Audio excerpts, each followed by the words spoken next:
शुरुआत में आप कांग्रेस में थे, बाद में अब बीजेपी, तो ये आना जाना कैसे लगा? कान में जिसने आके फूंक मारी उसी के पीछे चल पड़े। भाजपा और अकाली दल को लेके कुछ चर्चाएं चल रही हैं कि गठबंधन हो चुका है और बस आधिकारिक तौर पर इसकी घोषणा नहीं की गई है। आपका क्या कहना है इस पर? कि भाई अगर भारतीय जनता पार्टी और अकाली दल इकट्ठे हो जाएं तो बाकी जो सियासी पार्टियां हैं उनमें दम नहीं है।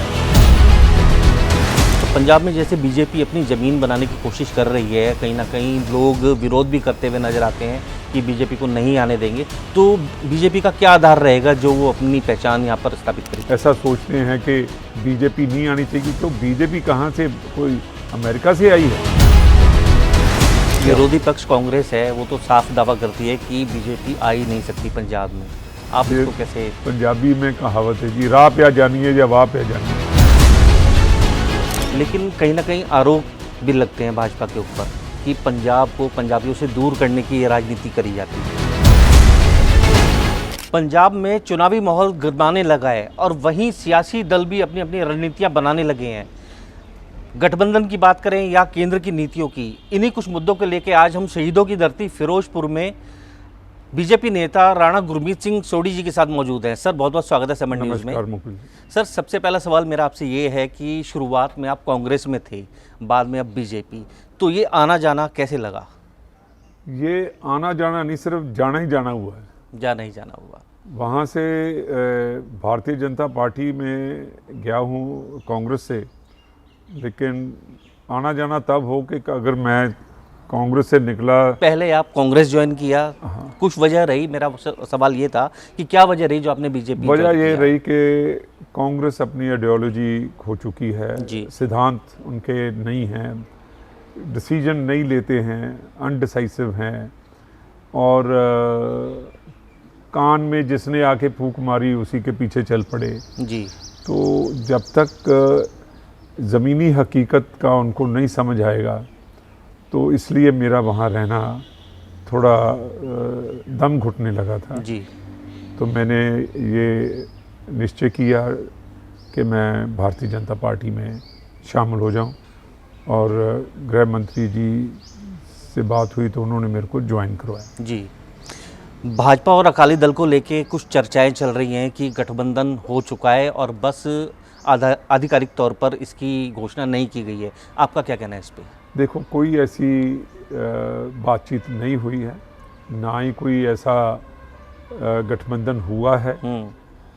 लोगों में, कुछ लोगों में ऐसी चर्चा है क्योंकि लोग रिस्क नहीं लेना चाहते, तो कुछ लोग ऐसी इरादे बनाए बैठे हैं कि भाई अगर भारतीय जनता पार्टी और अकाली दल इकट्ठे हो जाएं तो बाकी जो सियासी पार्टियां हैं उनमें दम नहीं है। लेकिन वो थोड़ा अभी ये रैली के बाद उनको ये पता चल जाएगा कि भारतीय जनता पार्टी एक मजबूत पार्टी है, और वो अपनी, उनकी जो इंडिविजुअलिटी है, जो उनका अपना किरदार है, जो उसकी अपनी, देखो हमारा काम सिर्फ ये नहीं है कि हम गठबंधन करके सरकार बना लें।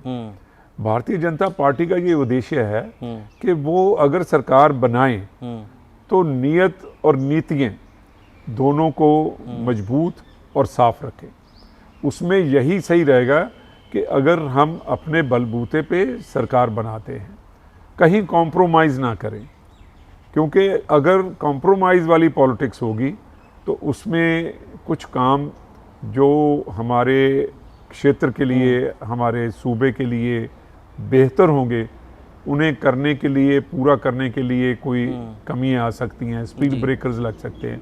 लेकिन अगर भारतीय जनता पार्टी खुद मुख्तार होगी तो उसमें हमें आसान होगा कि जो पॉलिसीज़, जो हमारे प्राइम मिनिस्टर साहब की दूरअंदेशी है, जो हमारी पार्टी की नीतियां हैं, जो हम गरीबों के लिए या किसानों के लिए या लेबर क्लास के लिए या आम छोटे दुकानदार के लिए या बड़े जो बिजनेसमैन हैं उनके लिए जो पॉलिसीज़ हैं उनको हम पूरा कर सकते हैं। पंजाब में एक अच्छा माहौल पैदा हो सकता है।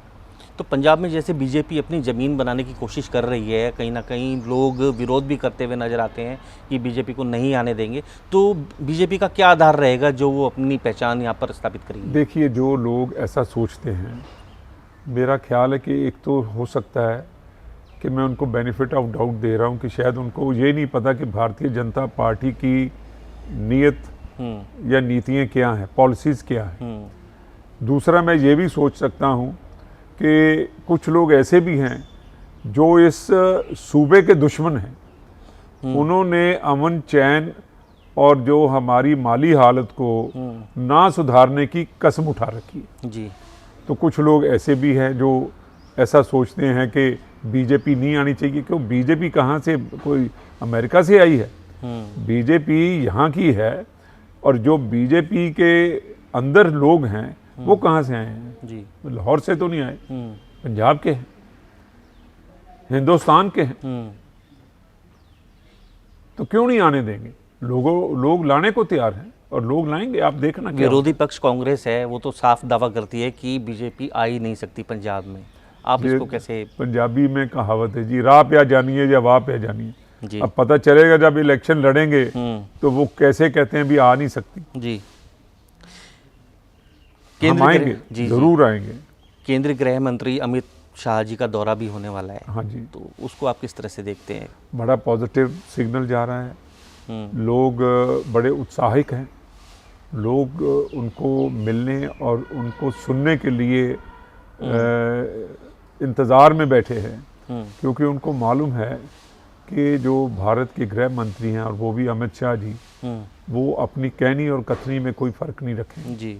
और जो वो कहेंगे वो पंजाब के लिए बेहतर होगा, और आगे आने वाले समय में उसका रिज़ल्ट भी बड़ा अच्छा होगा।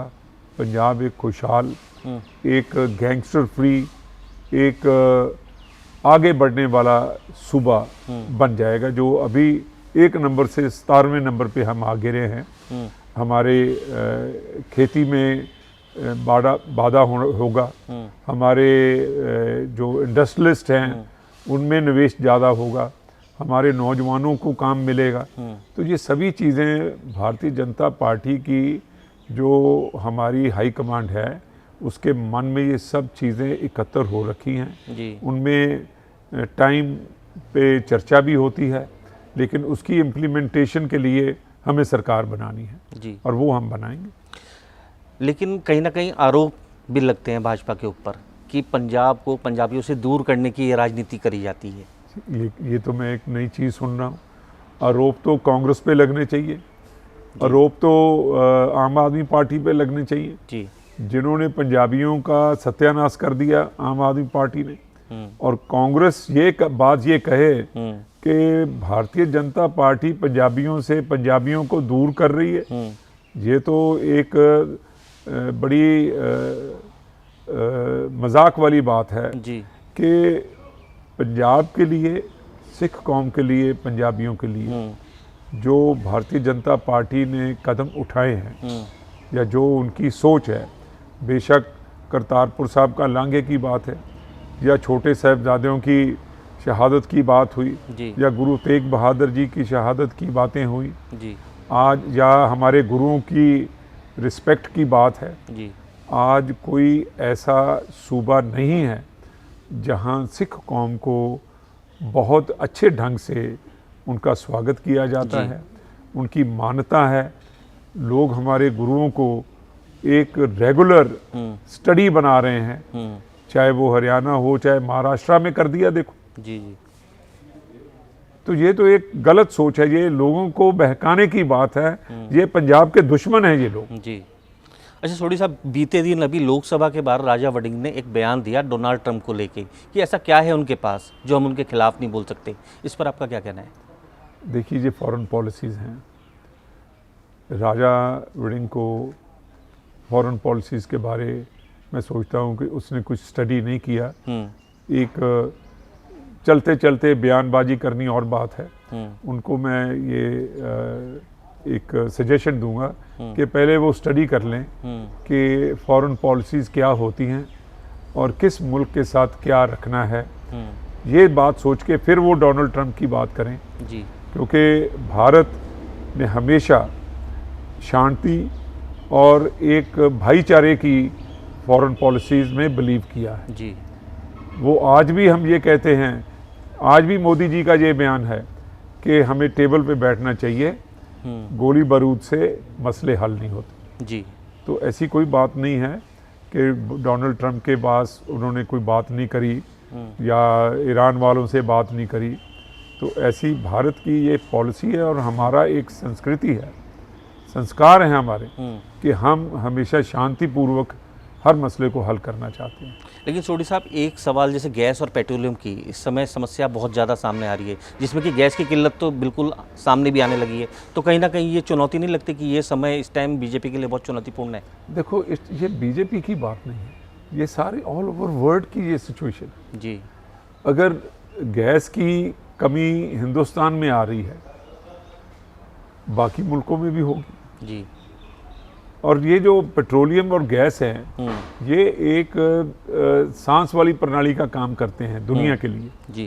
तो अगर इन मुल्कों में बाधा पड़ेगी, जो कि भारत जो अभी हमारे प्रधानमंत्री या हमारे जो फॉरेन पॉलिसीज़ है, हम इनको सुलझाने में लगे हुए हैं ताकि ऐसे इश्यूज ना खड़े हों। जी। लेकिन मेरा यकीन है कि ऐसी नौबत आने से पहले हम इसका कोई ना कोई समाधान हमारी सरकार करेगी। आने वाले चुनावों को लेके आपकी क्या कुछ रणनीति है? हमारे आने वाले चुनाव सर पे हैं। भारतीय जनता पार्टी दिन ब दिन आगे बढ़ने की प्रयास में है। जी। और हम बढ़ रहे हैं, बढ़ेंगे, सरकार भी बनाएंगे। हमारा प्रयास अब यही है कि हम पंजाब के लोगों के हर घर में, हर गांव में अपनी दस्तक दें, उनसे बात करें, उनके जो पिछले बीते हुए 5 साल हैं, उनकी जो आने वाले 5 साल हैं 27 के बाद, उसके साथ तुलना करेंगे। इसी सिलसिले में हमने बदलाव रैली रखी है, जिसमें हमारे माननीय गृह मंत्री जी अपनी विचारधारा, हमारी पॉलिसीज़, हमारे प्रधानमंत्री जी का जो स्नेह और उनका मैसेज, उनका प्यार और उनका मैसेज यहाँ तक पहुँचाएंगे। जी, शुक्रिया बातचीत के लिए। तो ये थे राणा गुरमीत सिंह सोढी जी, जिन्होंने चुनावों को लेकर, आने वाले चुनावों को लेकर हमसे बातचीत करी।